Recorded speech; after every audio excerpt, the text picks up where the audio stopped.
Bueno, yo estoy muy de acuerdo con todo lo que dice Armando, pero me gustaría como desgranar algunas cosas y empiezo por donde él terminó, el tema de la burocracia. Miren, con este problema se está lidiando desde hace unas cuantas décadas.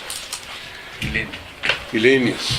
Es decir, ¿qué pasa en un partido cualquiera, No hablo de una sociedad anónima ni de una empresa, sino de un partido. Es decir, no hablo del Partido Verde o esas cosas que están hechas para ganar dinero, ¿no?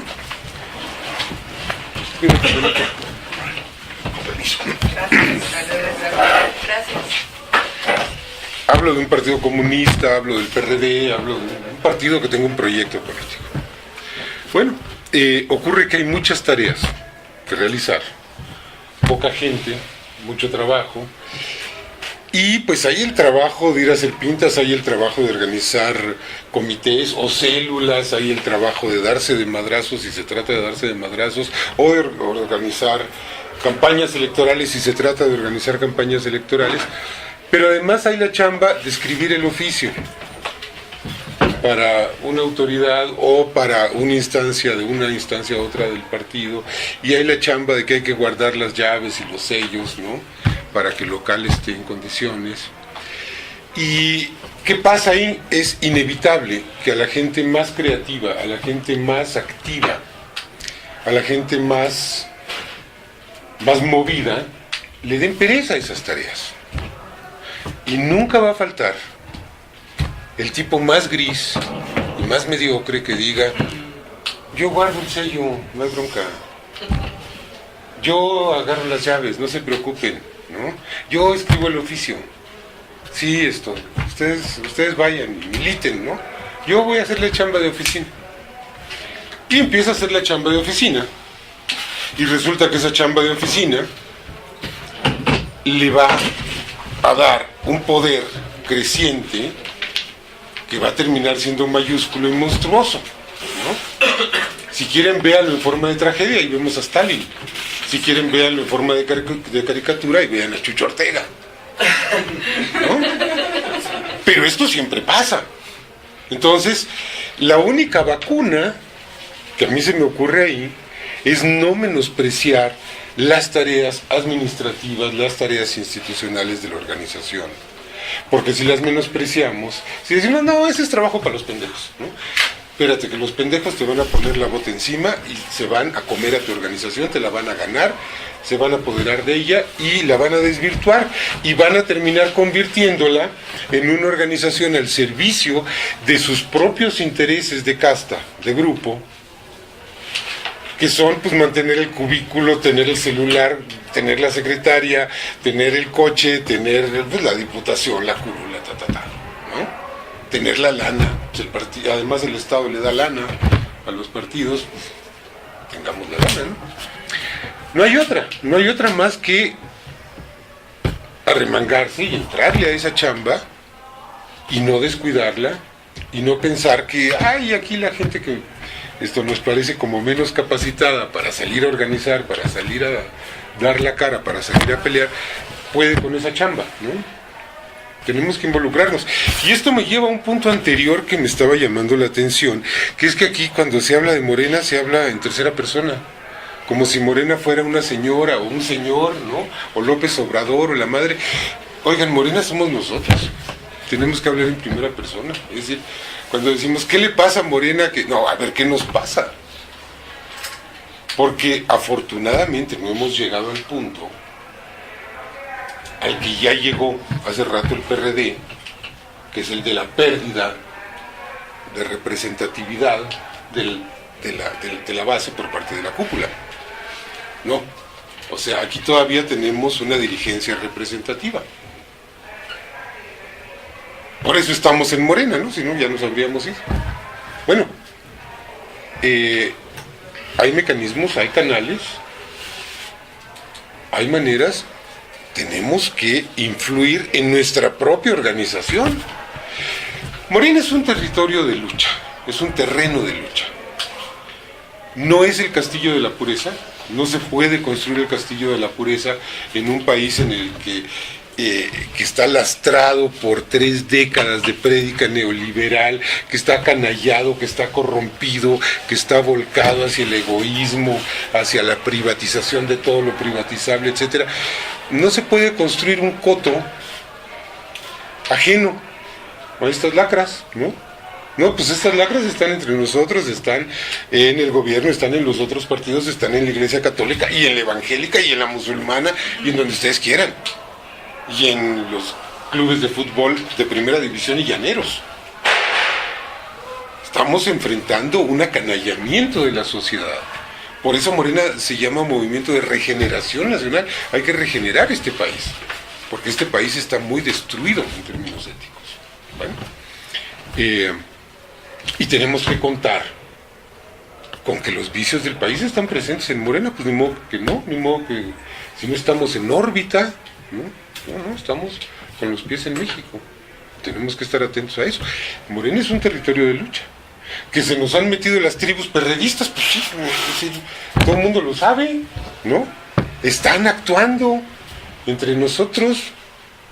Bueno, pero ¿qué pasó cuando se conformó cuando se conformaron los organismos poco antes del Congreso de noviembre del 2013, 2012, ¿no? Etcétera? A mí me tocó consolar a un montón de compañeros y de compañeras que estaban, no, nos chingaron en la asamblea, nos mayoritearon, exhibieron las peores prácticas, etcétera. Bueno, pero ¿y ustedes qué hicieron para impedirlo, no? Pues eso hay que enfrentarlo, hay que enfrentarlo y hay que organizarse y hay que luchar por el poder para empezar desde Morena. Porque si no, pues sí, se nos mete una tribu, nos aplasta en la elección, en la elección de la asamblea y nos apaña todo un estado. Pues ya ha ocurrido. Entonces, no, Morena lo conformamos nosotros.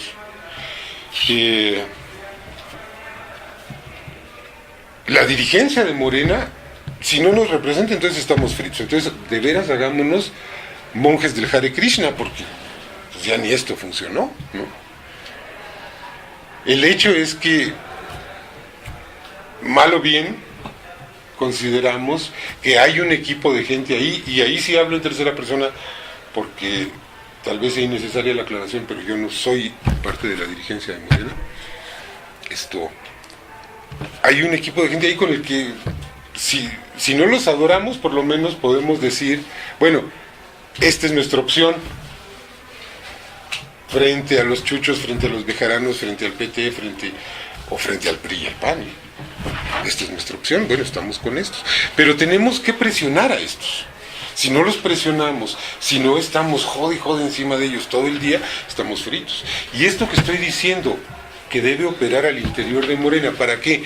Para llevar al partido a estar en y con las luchas sociales, por ejemplo, a ejercer la democracia más estricta y transparente al interior de sus filas, por ejemplo. Si no somos capaces de ejercer esto adentro del partido, pues ¿cómo le vamos a hacer? ¿Cómo vamos a ser capaces de vigilar a nuestros gobernantes? Tenemos el caso clarísimo en el DF, triste, ¿no? Es decir, la verdad es que a Marcelo Ebrard le dejamos las riendas sueltas el sexenio pasado, ¿eh? Y así como hizo cosas muy buenas, hizo cosas atroces. La supervía es una atrocidad. Los segundos pisos de paga son una atrocidad. Y ahora nos estamos enterando que la línea 2 es una atrocidad. Problema. ¿Cuándo fuimos a hacerle un plantón frente al ayuntamiento a Marcelo Ebrard? No lo hicimos. Porque esto no había que abrir frentes, por lo que ustedes quieran. Bueno, nos equivocamos. Como colectivo, aquí el equívoco no fue de alguien en particular, aquí es un equívoco colectivo que hoy estamos viendo con mucha mayor claridad cuando Mancera, pues el animal no se le ocurre más que subir el metro ante un problema financiero, ¿no? Y subirlo de una manera desmesurada. Bueno, no podemos aceptar eso como organización. Y tenemos los canales para decirle a nuestros dirigentes, oye, nos tienes que llamar a la movilización en contra de eso. Como organización, Aparte de que nosotros como individuos participemos o no en el posmesalto. Porque objetivamente, esta medida de Mancera le ha hecho un daño tremendo al proyecto de izquierda en la capital del país. Porque no lo hace más creíble ante la derecha, pero lo hace detestable entre nuestras filas y entre nuestras bases. La derecha lo va a seguir criticando porque hubo un muerto en Tepito y porque es incapaz de garantizar la seguridad. Y de nosotros se divorció, ¿no? Bueno, hasta por su bien tenemos que decirle, no, chato, no puedes hacer esto, eres nuestro empleado, nosotros te pusimos ahí. Y esto que tenemos que hacer hacia afuera, pues lo tenemos que hacer también hacia adentro. Porque si renunciamos a ello, pues sí, entonces nos quejamos afuera y decimos, es que Morena no hace esto, ¿no? No, pues tenemos que nosotros ir y hacerlo. Ahora, la dirigencia tiene un papel, tiene una función, ¿no? Que es dirigir. Pero tiene que dirigir conforme a nuestros lineamientos de colectivo, lo que los zapatistas llaman mandar obedeciendo. Que creo que ahí no hay discusión, están en lo cierto. Pero esta reflexión me hace pensar, voy como de atrás para adelante en lo que se habló anteriormente, porque creo que vale la pena echarle una repasada, en el problema electoral, ¿no? Y el problema de la creación de organización y de poder popular, que le llama Armando, ¿no? Bueno,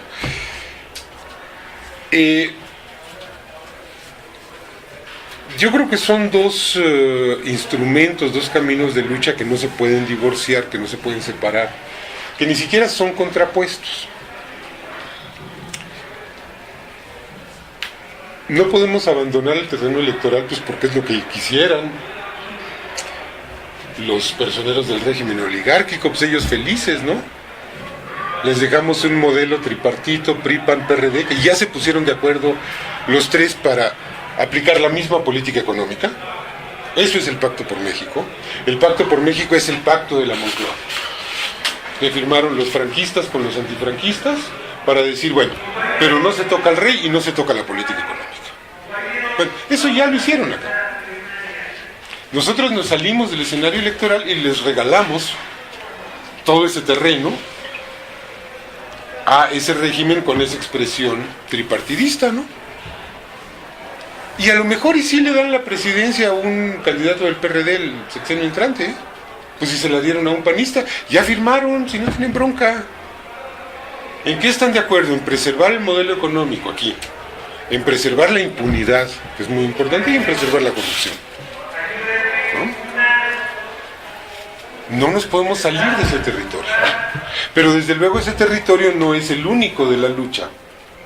Porque si nosotros, aquí el dilema es que si nosotros no construimos poder popular, ganar una elección, aunque nos respetaran el triunfo, no nos serviría de maldita la cosa. Miren, ¿qué habría pasado si en 2006 le respetan el triunfo a López Obrador? Yo a veces hasta me alegro de que hayan hecho fraude. Porque de veras era cuestión de meses para que lo destruyeran, ¿eh? Porque no había abajo un soporte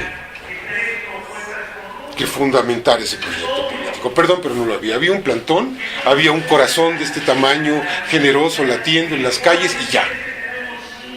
Pero a los primeros 10 muertos todos nos íbamos a meter bajo la cama. No había una estructura. Y lo vimos en Honduras. Los hondureños eligieron a Zelaya para que hiciera un proyecto de mínima distancia con respecto al modelo neoliberal, de mínima preocupación gubernamental con respecto a la sociedad, etcétera. Se desembarazaron de él los oligarcas sin ningún problema, sin ninguna bronca, y la gente salió a la calle a que la mataran, pues porque no estaba organizada. Ahora, también habría podido pasar otra cosa, que Zelaya traicionara. ¿Y a quién le rendía cuenta si no había un movimiento organizado atrás? O que se volviera loco. ¿Y quién lo controlaba? ¿No? Entonces, no es solo el problema de que la vía electoral sea impracticable o no. El problema es que la vía electoral sin una organización sólida abajo, les digo, pues aunque seamos capaces de volver a ganar una elección y de reivindicar el triunfo, eso no nos va a servir. Se llame López Obrador, se llame como se llame nuestro candidato en el poder, lo deponen, lo vuelven loco, lo corrompen. No, o sea, tenemos, es decir, tomar el poder implica construir el poder. Parafraseando esto que dice Armando de que para ganar las elecciones hay que olvidarse de ellas, tomar el poder implica construirlo. Si no, estamos fritos, ¿no? Y construirlo desde abajo pasa por estar en y con las causas sociales. Si no, no vamos a ningún lado. Esto, hay un ejemplo más que yo creo que debiera ser muy ilustrativo y muy ejemplarizante para nosotros, que es Egipto. Miren, en Egipto salió a la plaza el sector más progresista, más democrático, más laico, más moderno de la sociedad, más tolerante, el más incluyente, ¿no? Salieron a la plaza Tahrir y lograron tumbar a la momia egipcia esa, ¿no? Al dictadorcete ese rujo horrible, ¿no? A Hosni Mubarak, lo tumbaron. ¿Y qué pasó después? Pues que no había organización. Había mucho entusiasmo, había mucho interés, había mucha movilización, pero no había una estructura y no había un proyecto de país. Entonces, ¿quiénes se disputaron el poder? Quienes sí tenían la organización y quienes sí tenían el proyecto de país, que eran los fundamentalistas y los militares. Entre ellos se pelearon y dejaron totalmente marginados a los sectores que habían hecho posible la caída de Hosni Mubarak, ¿no? ¿Eh? El régimen mexicano se va a caer. El régimen mexicano está viviendo su fase terminal. Se está devorando a sí mismo. Lleva 3 décadas devorándose a sí mismo. Lleva 3 décadas atentando contra su propia estabilidad. Es decir, que un gobierno venda el aparato estatal es suicida para el gobierno, porque ¿con qué gobierna? Si ustedes se remontan a lo que ocurría hace 25 años, 30, quienes estén en condiciones de hacerlo, esto, es decir, quienes no sean tan chavos y todavía no estén en el Alzheimer, ¿qué pasa? Bueno, que hace 25, 30 años el Estado mexicano tenía una panoplia de instrumentos de gobierno enorme, enorme. Tenía seguridad social, tenía sistema educativo, tenía precios de garantía, tenía controles para la protección de la planta industrial, de la planta laboral, tenía instituciones que más que mal que bien funcionaban. Sí había corrupción, sí, desde luego, es decir, eso siempre lo hubo. Era antidemocrático, sí era antidemocrático, pero gobernaba con una serie de mecanismos y cuando ya se le agotaban todos, entonces recurría a la fuerza bruta. 68, 71, ¿no? La guerra sucia. Pero era una fuerza bruta que se ejercía de manera muy localizada, de manera excepcional. Normalmente el régimen tenía todo un instrumental que le permitía gobernar, y gobernar quiere decir, a fin de cuentas, crear consensos. Quiere decir, a fin de cuentas, tener el acuerdo de la sociedad.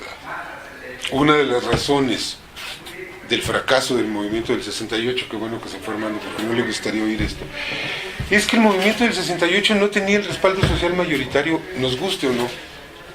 La sociedad, en su mayoría, repudió a los estudiantes porque eran alborotadores, subversivos y comunistas. Sí hubo padres de familia que salieron a manifestarse, pero eran la minoría. ¿Cómo fue posible eso? Pues porque el gobierno tenía una panoplia de instrumentos, ¿no? Tenía la movilidad social, por ejemplo. Un obrero podía perfectamente aspirar a darle a sus hijos educación universitaria, a comprarse una casa propia, no departamento, casa, en una colonia de clase media. Un obrero. Tenía trabajo, tenía perspectiva, tenía seguridad social, tenía todo esto, ¿no? Hoy un obrero no tiene ninguna de estas posibilidades.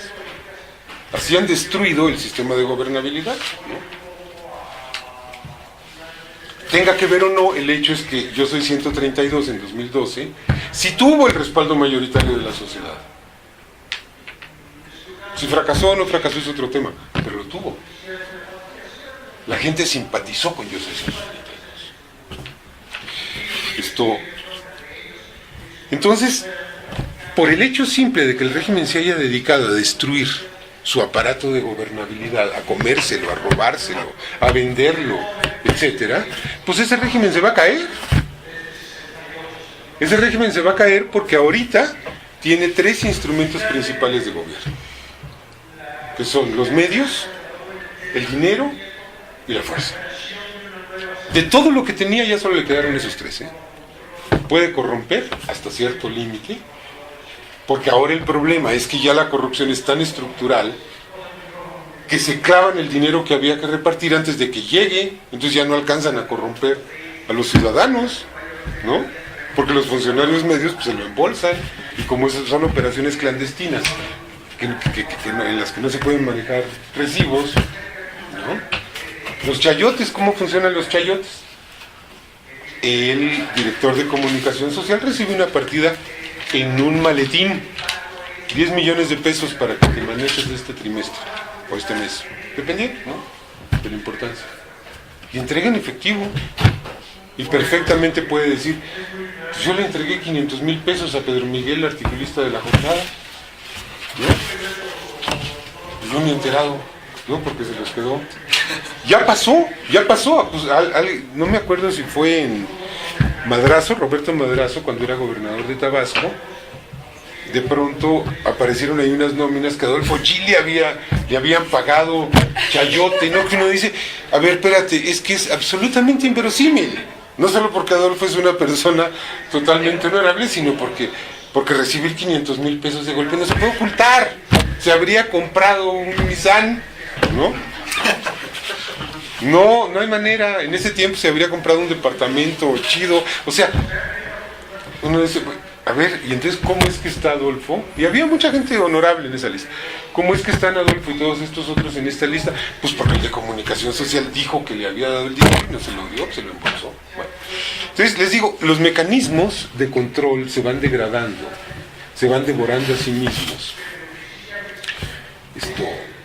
Y empieza la ingobernabilidad. Los grupos de autodefensa son ingobernabilidad. Son una manifestación tremenda de ingobernabilidad. Es decir, independientemente del juicio que uno tenga de ellos en lo individual y personal, de que han sido heroicos, de que han sido chingoncísimos, porque no les quedaba otro camino más que defenderse a sí mismos, etcétera. Bueno, son un problema gravísimo, porque son el rompimiento ya del Estado de Derecho, pero ese viene de muy atrás. Son el rompimiento del Estado de Derecho admitido y aceptado por el Estado. Pues, ¿cómo crees? ¿Cómo crees que uno puede tener su ejército particular? Digo, o sea, aparte de lo que uno piense de ellos, pero el problema está ahí, sobre la mesa, ¿no? Y esa es una manifestación peligrosísima. Bueno, habría que ir a platicar con ellos, eso desde luego, porque además yo siento que están muy perdidos los autodefensas, Es decir, yo siento que los van a matar como conejos, porque no tienen claridad ideológica ninguna. No porque no tengan armas, o porque las entreguen o no, sino porque no saben a dónde van. Y de veras siguen creyendo, incluido Mireles, que su objetivo es que el gobierno federal les dé protección. Jesucristo, pero si el gobierno federal lo que quiere es matarte. Es lo que ha hecho con todos los movimientos de origen agrícola armados en siglos, ¿no? Bueno,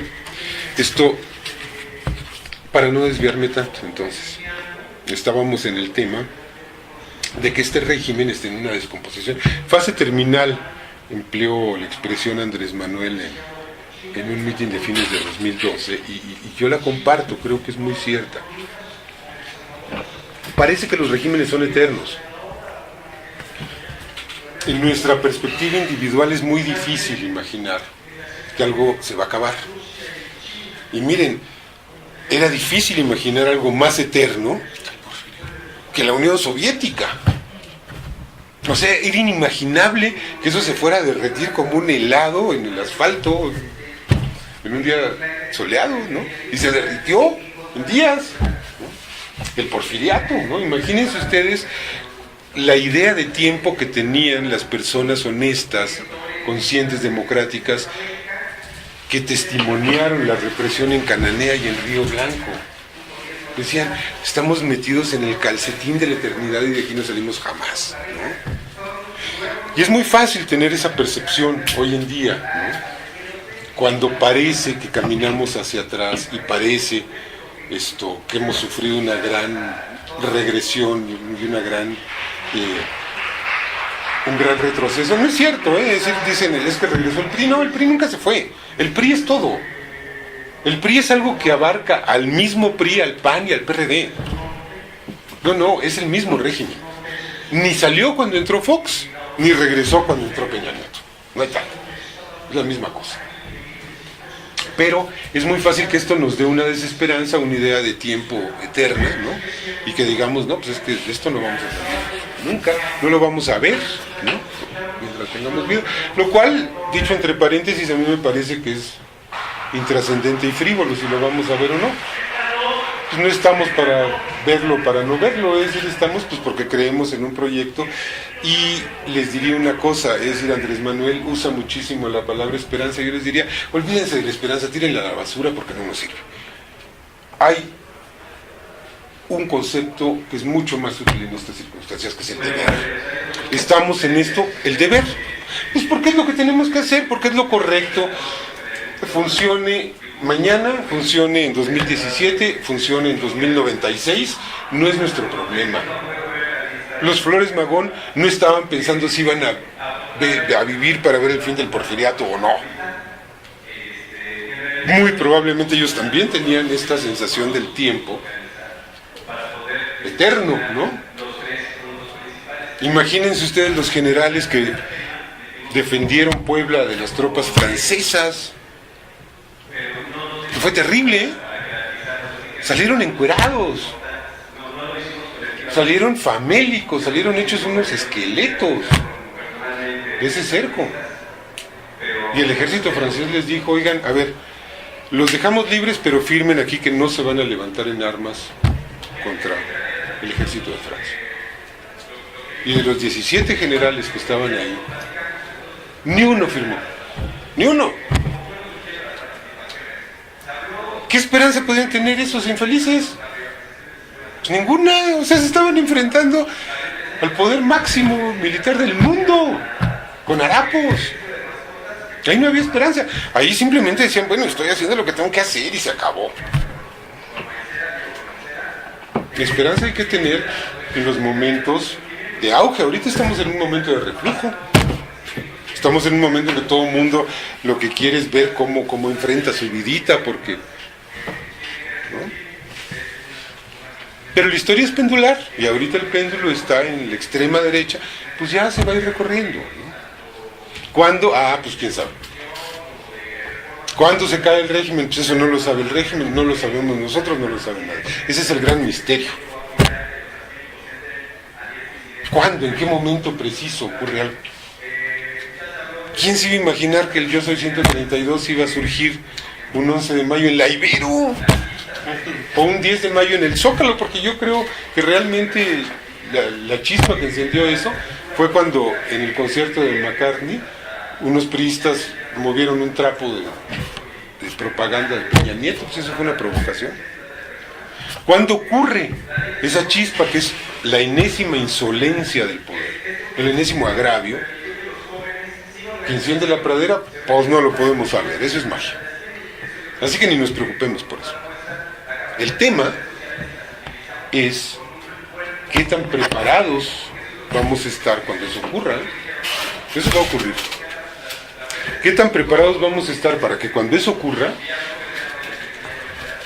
seamos capaces de convertirlo en un avance a la civilización y no en una recaída peor, en la barbarie, que es lo que pasó en Egipto?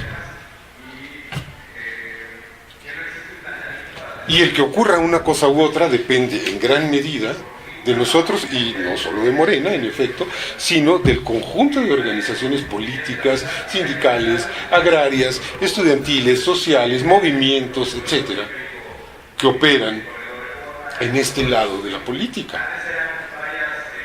Zapatistas, atencos, SME, Mexicana, Situán.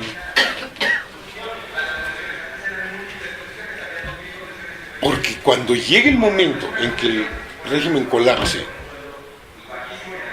que muchos están como rezando que sea ya, ¿no? Que todos dicen, ay ya, por favor. Sí, espérate, ¿y quién lo va a reemplazar? Si no tenemos construido ese poder popular, si no somos capaces de exigir que se convoque a elecciones y de ganarlas, o de perderlas, pero de vigilar a quien quede, ¿no?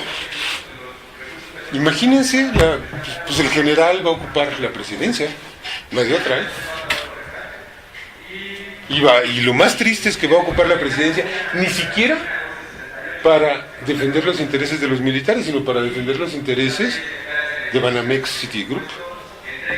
¿Qué es lo que ocurre ahora? Solo que eso va a ser peor. Bueno, entonces yo les diría, la construcción de ese poder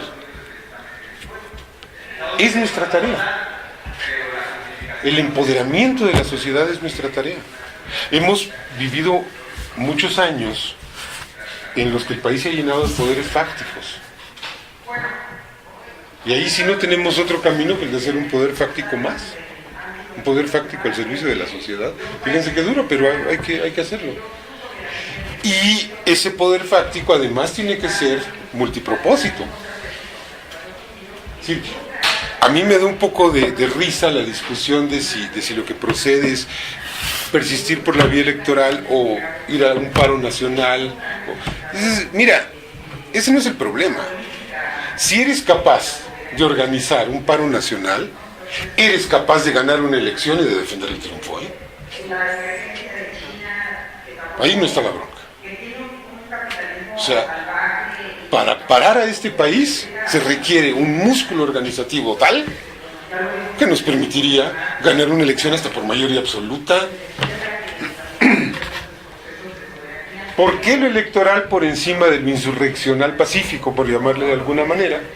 Bueno, por una razón muy simple, pues porque es más barato.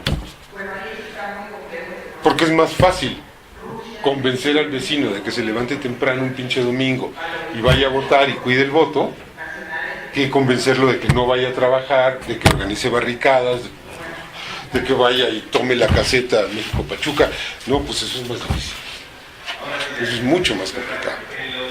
Y además eso nos va a significar pues más cabezas rotas, y yo creo que nadie quiere que le rompan la cabeza a estas alturas. Ya han roto muchas, y no ha servido de nada. Entonces, yo creo que estas son las,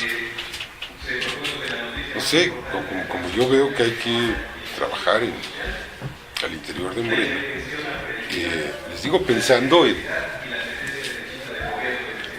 en que hay que hacer muchas tareas al mismo tiempo. Es decir, enfrentar los procesos de burocratización adentro, sí. Controlar de entrada a nuestras propias autoridades. O sea, si nosotros le pedimos a Peña Nieto que nos rinda cuentas, no nos la va a rendir por una razón. Nosotros no lo pusimos ahí. El electorado no lo puso ahí, lo pusieron los intereses corporativos, lo puso la mafia. Pero si le pedimos que nos rinda cuentas a Mancera, espérate, nosotros sí lo pusimos ahí, ese nos tiene que rendir cuentas, le guste o no.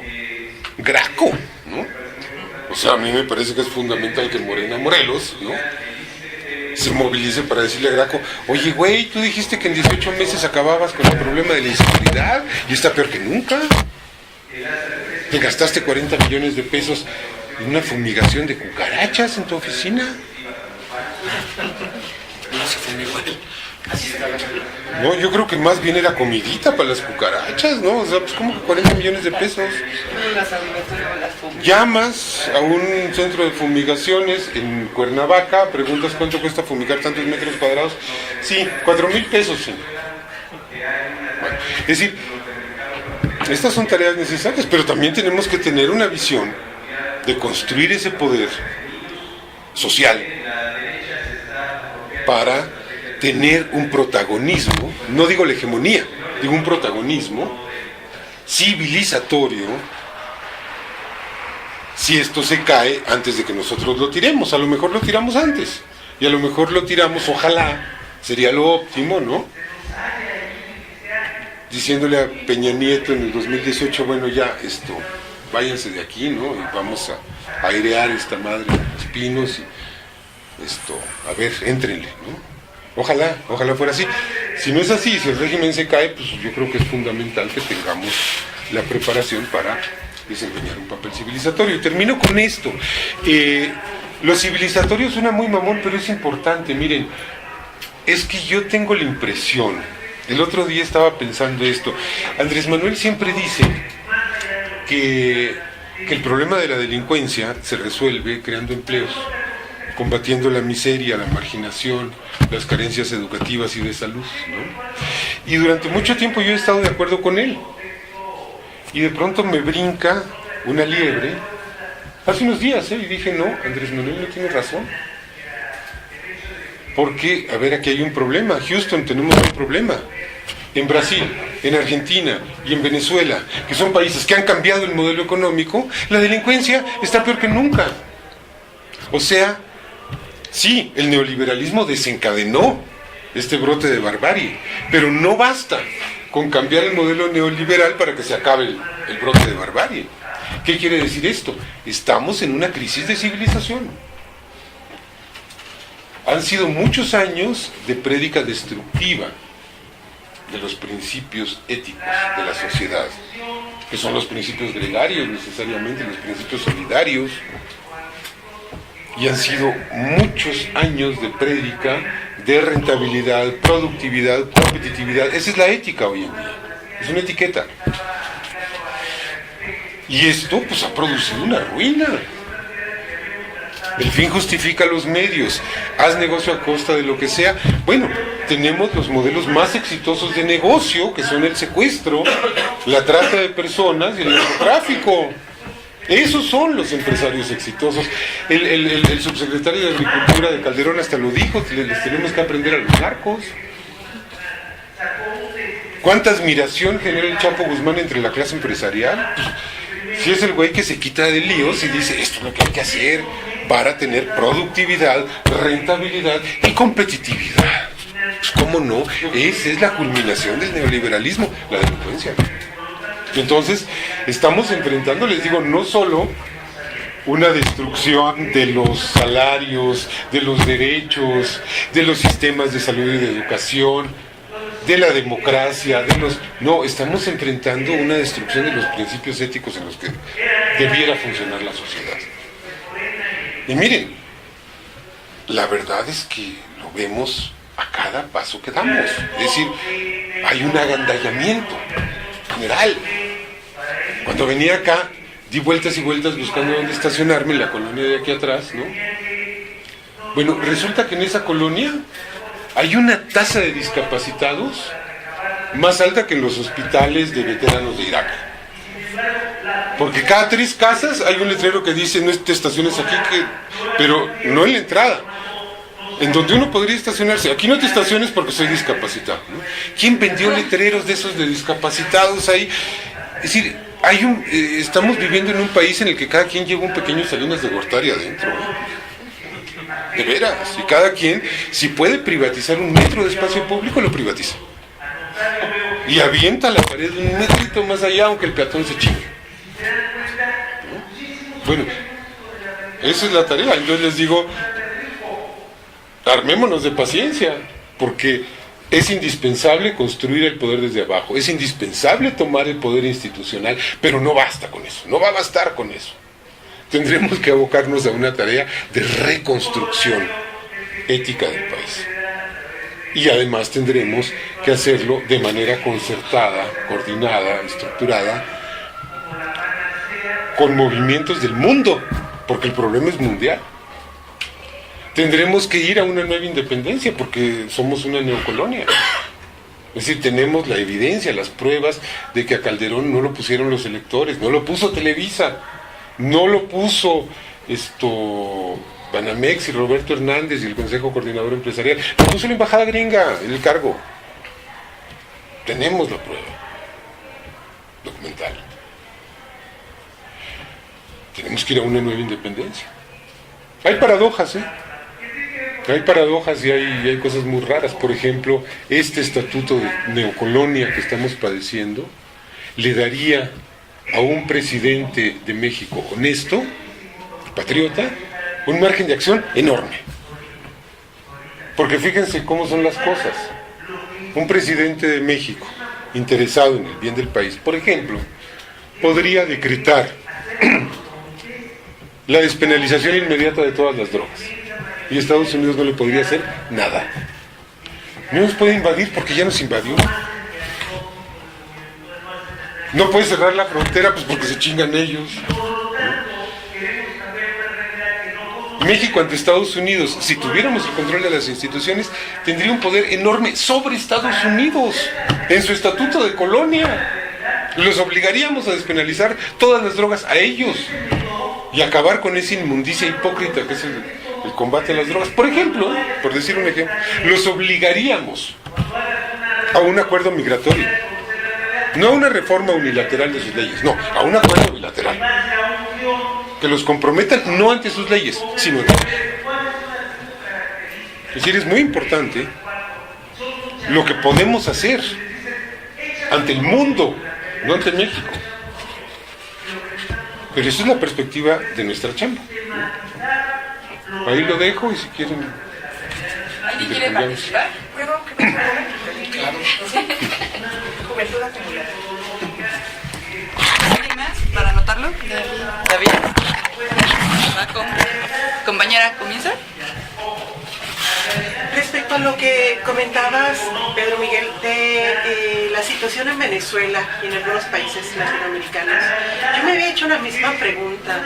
¿Por qué, si ellos ya cambiaron el régimen, por qué si tienen un presidente que volvió a ver a la sociedad, por qué si recientemente Maduro acaba de aumentar 30% el salario de los trabajadores, por qué los índices de inseguridad son tan fuertes allá en Venezuela? Ya está comprobado con cifras. Y alguien me contestaba, lo que pasa es que los medios de comunicación no están ayudando mucho y están polarizando mucho a la sociedad. Cuando vi la película esta de Detrás de la Frontera, o al sur de la frontera, no me recuerdo, que empiezan a entrevistar a personas que tienen dinero, que realmente tienen dinero, pero que se dicen que no lo tienen, y tienen en su pared cuadros de mucho valor, y ellos dicen pues que viven en un régimen muy autoritario y demás, pero cuando le empiezan a preguntar qué tanto tiene, si tiene una casa extraordinaria, yo creo que ellos no tienen la conciencia de lo que tienen. Y como decías hace poquito, hasta creo que nos debió servir que entrara el PAN a despojarnos de muchas cosas. Yo te puedo decir del caso de Mexicana de Aviación. En Mexicana de Aviación no nos dábamos cuenta de lo que teníamos hasta que de repente llega alguien y nos dice, va para abajo Mexicana de Aviación. Todo el mundo votó por Calderón, la gran mayoría, como un 85%, votó por Felipe Calderón, y ahora que no tenemos trabajo, que muchos se quedaron sin trabajo, nosotros sin pensión jubilatoria, no nos estamos dando cuenta de lo importante que era tener un Estado que se preocupara por mantener una fuente de trabajo. Yo les ponía el video de esta Cristina Fernández de Kirchner cuando rescata Aerolíneas Argentinas, y ella empieza a narrar cómo los mismos pilotos de Aerolíneas Argentinas que estaban a favor de la derecha hacían su política de tortuguismo para tratar de quebrar a la línea. Fue un caso muy similar el de Mexicana de Aviación y el de Aerolíneas Argentinas. Sin embargo, allá Cristina Fernández de Kirchner rescata la aerolínea, y actualmente esos empleados tienen trabajo, pero no lo valoran. A lo mejor esos pilotos siguen siendo de derecha y siguen apoyando a la derecha y siguen diciendo que Hugo Chávez en su momento y ahora Maduro son unos dictadores autoritarios, pero no vivieron lo que ahora estamos viviendo en México, de quedarnos sin empresa, de quedarnos sin las fuentes de trabajo. Entonces yo creo que ahí los medios de comunicación tienen una injerencia muy fuerte sobre la percepción que tiene la gente sobre qué es un régimen de izquierda y un régimen de derecha. Yo creo que ha sido muy fuerte la presión mediática en Venezuela de seguir atacando y atacando y atacando y crear con esto una polarización que finalmente hace que la gente siga protestando y siga diciendo o siga quejándose de lo que tiene. No, mira, sin duda, yo creo que es una discusión muy grave. Lo que pasa, y además lo ves, es decir, los tipos que te dicen en Facebook, me están matando de hambre, ¿no? Y ves sus fotos y tienen atrás el Partenón, la Torre Eiffel, el Taj Mahal, ¿no? Y dices, puta, pues yo me quiero morir de hambre contigo, mano, ¿no? Sí, es decir, son impresentables y son sectores, mira, son sectores sociales que siempre van a estar ahí, pero que son de alguna manera irredimibles. Es decir, se llama la reacción. Se llama la reacción y la reacción existe, te guste o no, ¿no? Y si haces lo peor que se puede hacer en el mundo, que es tratar de matarlos a todos, como hizo Stalin, pues le surgió una nueva reacción entre los vivos. O sea, eso así es, ¿no? Ciertamente hay una distorsión de las cosas en lo político. Se dice que hay una dictadura, se dice que los están matando de hambre, se dice que los están asesinando a balazos en las calles, cosa que no es cierta. En fin, yo he visto casos específicos y he disectado manipulaciones informativas muy, muy precisas, ¿no? De cómo han ellos producido un muerto para aventárselo a la autoridad chavista. Disparan desde las escaleras. Sí, bueno, pero hay algo que no es distorsión mediática, que es la inseguridad. Y hay algo que, bueno, que nos tiene que poner a pensar. O sea, subieron 30% los salarios. La cobertura educativa es total. La cobertura de salud es del 100%. Todo el mundo tiene chamba. Y la delincuencia está muerta en México. A ver, entonces tenemos que repensar esta lógica de que, corrigiendo la orientación de la política económica, se acaba la delincuencia. ¿Sabes qué? Pues no es cierto. ¿Y por qué no es cierto? Porque la delincuencia es consustancial al neoliberalismo y el neoliberalismo no es nacional. Y tu ámbito de atribuciones sí lo es. Entonces, sabes que el problema es que la delincuencia no es que le sirva al Chapo, no es que le sirva a Salinas o a Calderón, es que le sirve a Wall Street. Es que es un modelo de negocios de Wall Street. Porque la delincuencia mexicana genera $500 billion al año para que se lave allá. Entonces, ante eso, te digo, yo creo que hay que corregir. Y no hay que tenerle miedo como a repensar las cosas, ¿no? ¿Cómo le vamos a hacer? Pues hay que echarles a la policía, hay que echarles trabajos, hay que echarles escuelas, hay que echarles hospitales, pero además hay que aventarse un trabajo de largo aliento de reconstrucción moral. Y hay que reorganizar las lógicas del mundo, pues tenemos que aspirar a eso. Está bien, ¿no? ¿A poco no les gusta? ¿No? Pues hagamos historia, pues, es decir, no se trata solo de cambiar mi cuadra, hay que cambiar la cuadra, pero también hay que cambiar el planeta, y sí, con una organización política podemos hacerlo. Rápidamente un anuncio de la compañera Patti. Muy rápido. Julia, soy Julia. Julia. Bueno, partiendo un poco de lo que hemos estado oyendo, pues el mundo, en vez de contemplarlo, hay que transformarlo.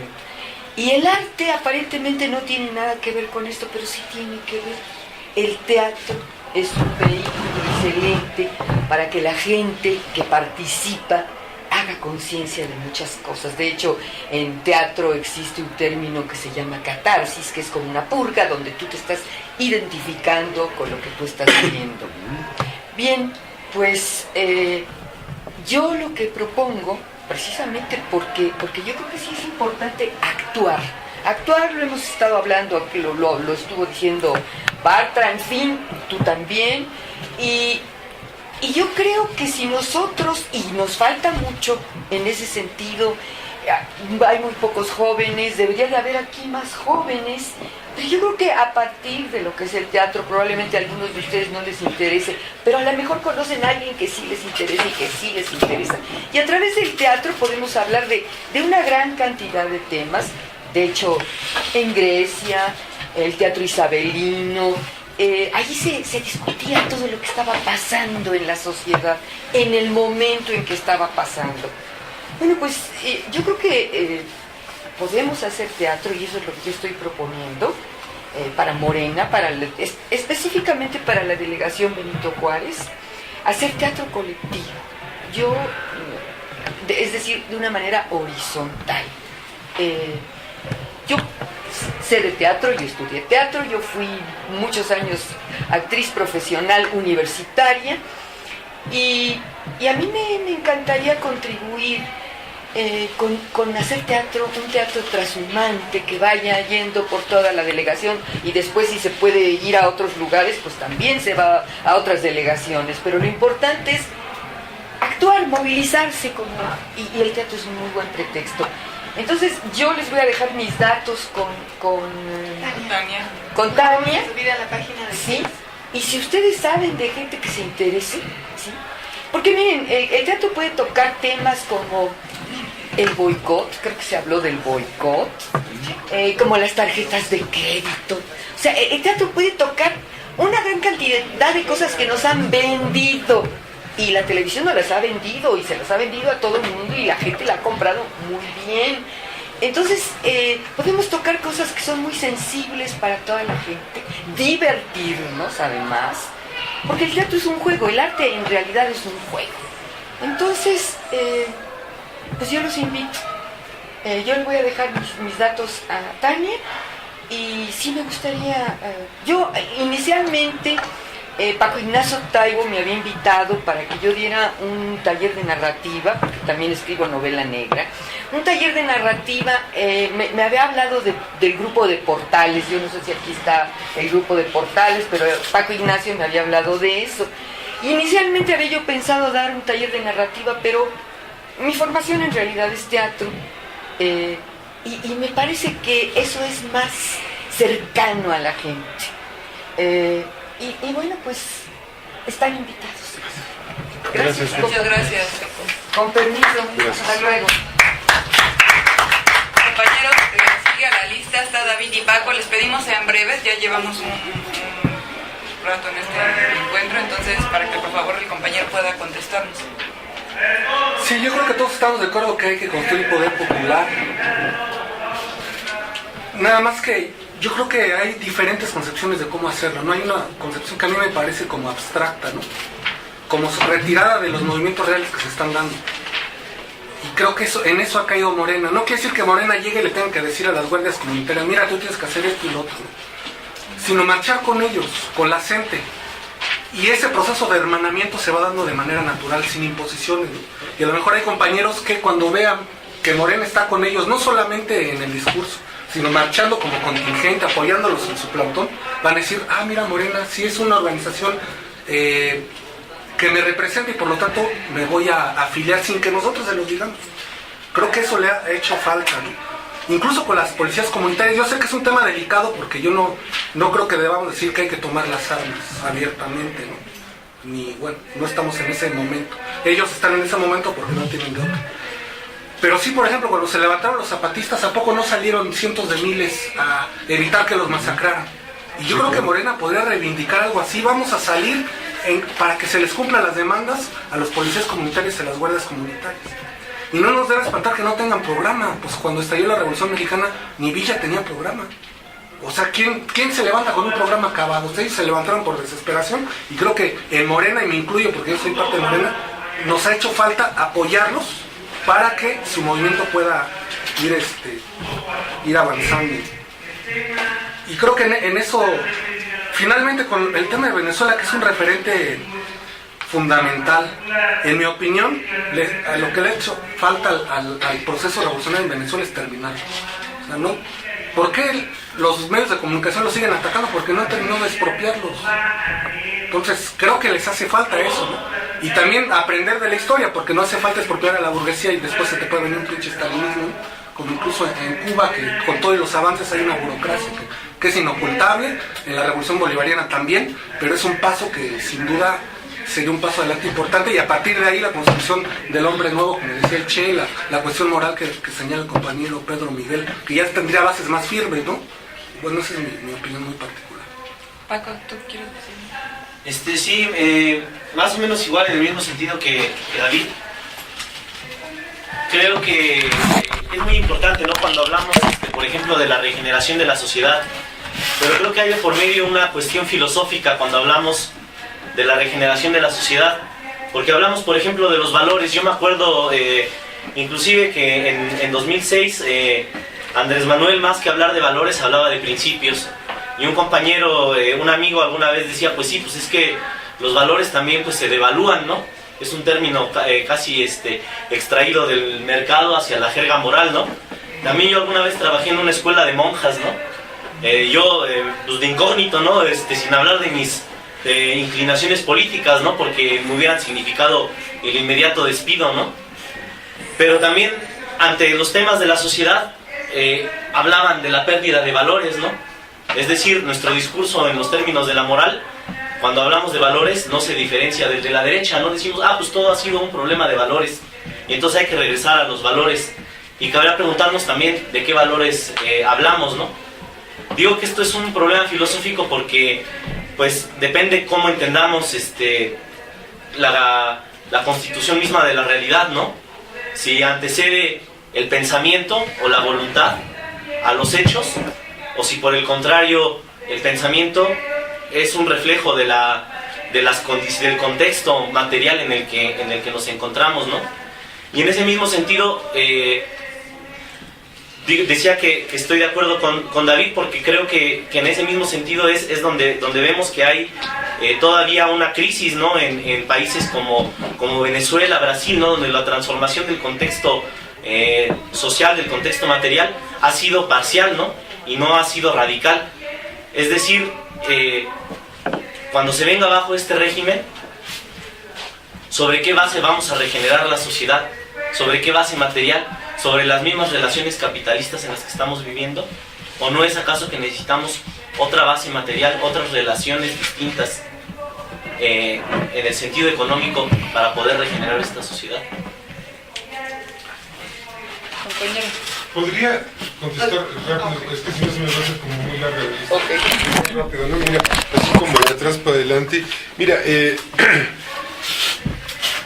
no sé, yo creo que el horizonte de Morena, el horizonte programático de Morena, no se plantea acabar con el capitalismo. Y no se plantea acabar con el capitalismo por una razón muy simple, que es que ese planteamiento implica llevarnos a una discusión de la que no salimos en los próximos 20 años. Es decir, ¿es pertinente abolir la propiedad individual de los medios de producción en Venezuela o no? Mira, no sé, es decir, lo que sé es que el mercado ha demostrado ser un instrumento mucho más poderoso de lo que se pensaba, y todo intento por abolirlo ha resultado un fracaso. Eso es lo que sé. No sé, yo no me metería en ese punto, no me metería en discusiones filosóficas. Creo que podemos ser muy concretos cuando hablamos de qué principios queremos defender, propugnar y reconstruir. Es muy simple. Este país, recuperando a Bonfil, tiene un sustrato civilizatorio colectivo, gregario, solidario. Este país tiene una estructura social innata, basada en vecindades, en familias, en gremios, en sindicatos, en comunas, en comunidades, en cooperativas, en bandas, en cofradías. Y eso ha sido destruido.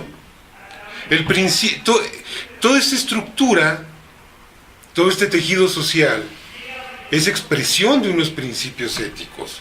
Por ejemplo, uno muy simple: tú no puedes abandonar a los miembros más débiles de la sociedad a sus propios recursos y a su propia suerte, porque si lo haces estás minando la cohesión gregaria de la sociedad y estás llevando a la sociedad al suicidio. Así de simple. Bueno, eso ha sido destruido en estos 30 años. En estos 30 años nos han estado predique y predique en todos los tonos, en todos los niveles, que nuestro sentido en la vida es estrenar una pinche camioneta, es tener una güerota sentada a nuestro lado, o una morenota, o un cabrón muy mamado de gimnasio, una casa de clase media, ¿no? Y una chamba chida para irnos a Disneylandia. Y en aras de eso podemos hacer cualquier cosa, todo está permitido. Ese es el modelo que nos han querido vender. Y olvídate de los demás, es su problema. Tú concéntrate en ti. Si tú quieres cambiar el mundo, cámbiate tú antes, ¿no? O sea, es muy claro el contraste deontológico entre un proyecto y otro. Y voy entrando entonces al tema de que puede ser muy abstracta la construcción de poder popular. Mira, es abstracta si la pensamos como una fórmula única, pero no hay fórmulas únicas. Es decir, yo te diría, las juntas de buen gobierno y los caracoles en los municipios autónomos de Chiapas funcionan de poca madre, hasta donde sé. Pero cuando veo a los compañeros zapatistas en mi delegación en Tlalpan propugnando el modelo, les digo, están en un lío. Están en un lío porque la colonia Miguel Hidalgo no es Oventic.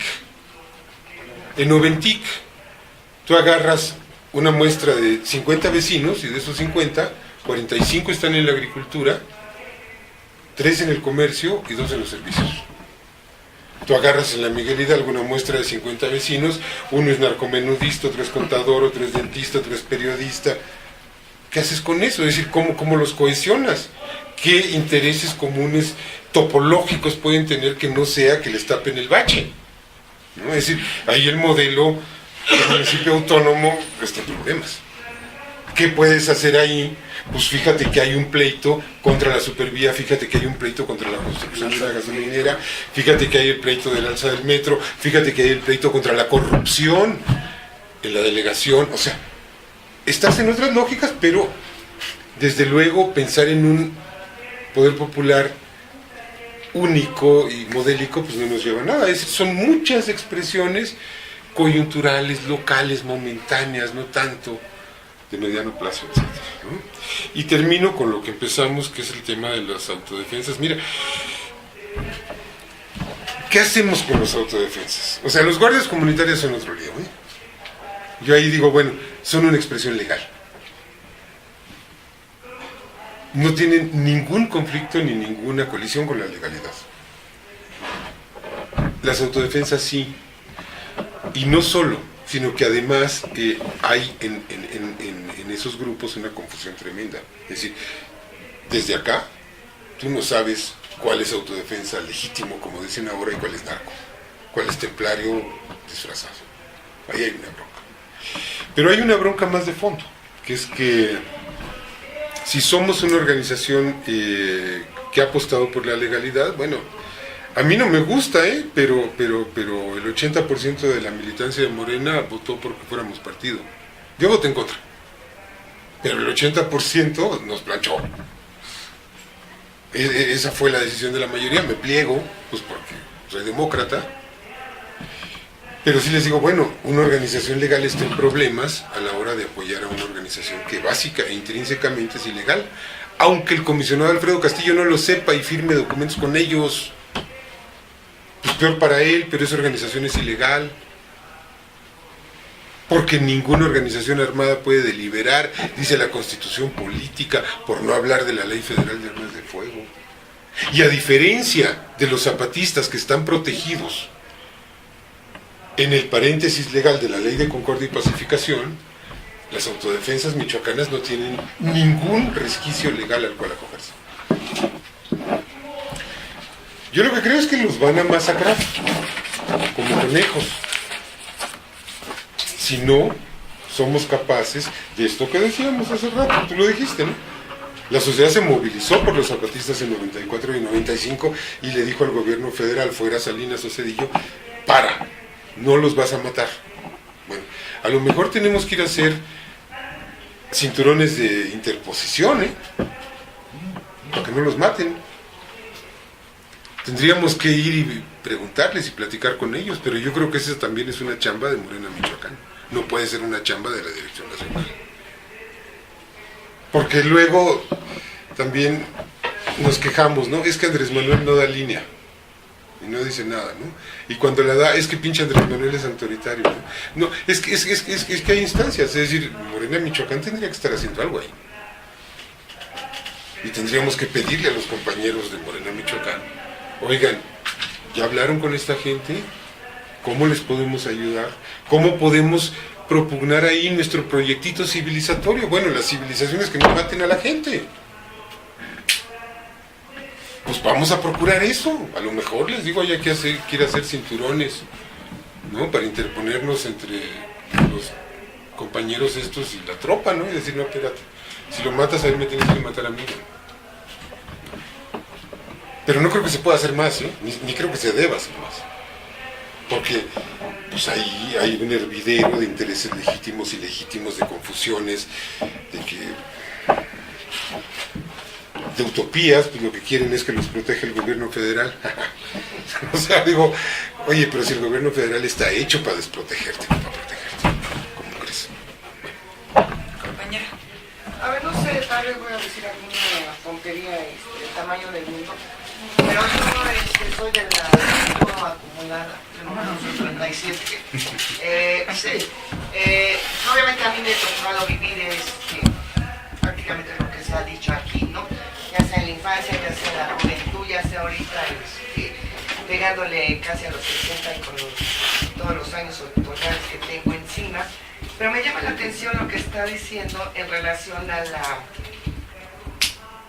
la delincuencia en términos de la organización tan fuerte que tienen los narcotraficantes y que efectivamente, bueno, es lavar el dinero allá, pues allá a Estados Unidos les conviene, les entra dinero tremendamente. Yo me acuerdo que en infancia también había delincuencia y pensando un poco en la cuestión ética, también se dijo, pues hasta los delincuentes de aquella época tenían su ética, carambas, no mataban más que robaban, o sea, salvajemente como era. Marihuana siempre ha existido. Acordémonos de la Candelaria de los Patos de aquella época, ¿no? Tenemos de Oscar, no me acuerdo ¿cómo se llama norteamericano que escribió Antropología de la Pobreza, ¿no? Por ejemplo. Pero también había una solidaridad tremenda por parte de la comunidad, ¿sí? En muchos aspectos que hemos perdido, que los jóvenes han perdido. Tal vez es retomarlo sin volver a esas épocas autoritarias, efectivamente, porque sí los vivimos los que fuimos chavos de los 60, bueno, chavos en cuanto a niños, pero esa parte solidaria se ha perdido en cuestiones mínimas como tal vez barrer, qué sé yo. Yo me acuerdo que en la vecindad donde vivía, que eran las Doctores, había una solidaridad tremenda. Eso también es cuestión de ética desde mi punto de vista. Se ha perdido y no la hemos podido retomar. Eso también implicaría, pues no sé si un avance o no. Obviamente bajo el siglo XXI que estamos viviendo. Y creo que los jóvenes, yo le apuesto mucho a los jóvenes, soy muy clara en este sentido, que vaya, de empujarlos, pero sí en términos de que también deben de ser muy solidarios entre ellos. Digo, en el caso de nosotros, tenemos ya probablemente un pie más en el hoyo tratando de sacarlo lo más que se pueda todavía, porque bueno, finalmente digo, no me quiero morir sin ver un cambio, no sé si se dé o no se dé, insisto, apuesto a ellos para que se dé, pero que se aprenda pues de esta forma de vivir de los años 60, sin el autoritarismo obviamente, ¿no? De esa solidaridad que se tienen que dar entre ellos mismos, de poder compartir muchas cosas que hay. Insisto, en mi niñez yo la veía, ¿no? Estado de bienestar, sí, se llamaba. Bueno, exacto, ¿no? Porque independientemente de que había carencias, independientemente de muchas cosas, vaya, la niñez era feliz, ¿sí? Con juegos tan prácticos, el trompo, el yoyo, las canicas, la cuerda. Bueno, pues eso hasta lo hemos perdido, que son parte también, ¿no? Bueno, juegos colectivos. A ver, yo aquí quiero hacer un pequeño comentario, porque es bien interesante esto. A ver, fíjense, ustedes recuerdan que en el cardenismo se establece en el artículo 3º constitucional la educación socialista. ¿Qué era la educación socialista? No pregonaba que había que leer al capital, ¿eh? No, o sea, no era marxismo, no era anarquismo, no era que las escuelas fueran estatales, de propiedad colectiva, colojoses, no, es decir, no tenía nada que ver. Era una definición ética. La educación socialista era una definición ética de cómo debía ser la educación, orientada hacia qué principios. Y esto todavía quienes vivimos la colita de aquello, que ya le habían quitado el adjetivo porque era problemático, provocador y tonto, porque no venía el caso, pero todavía a quienes nos tocó el libro de texto con la china esa de González Camarena, fuimos inculcados, infestados con principios gregarios, solidarios, colectivos, en los que el bien de la comunidad era superior al bien del individuo. Eso era el sentido de la educación socialista que impulsó Cárdenas. Y eso nos da una clave, no digo que tengamos que repetir las cosas, pero nos da una clave de cómo podemos imaginarnos esta revolución ética y moral que necesitamos. Pues si no hay nada más, Pedro Miguel, ¿quieres agregar algo? Si no, pues damos por concluida esta reunión. Agradecemos mucho su presencia y bueno, afuera tenemos material político y también tenemos panecito y cafecito que están muy ricos. También tenemos unos boletos de rifa para Morena, se va a dejar una aquí. Para aquellos que todavía tienen la pretensión de tener la Jeep modelo, que lo pueden empezar por los Jeep. Rifen Surus, mano. También hay un carrito, una moto, son seis premios. ¿Qué más? Rifen boletos de metro, que están carísimos, ¿no? 10 boletos de metro y una bolsa de limones. A ver, pues, saludarte. ¿Cómo estás?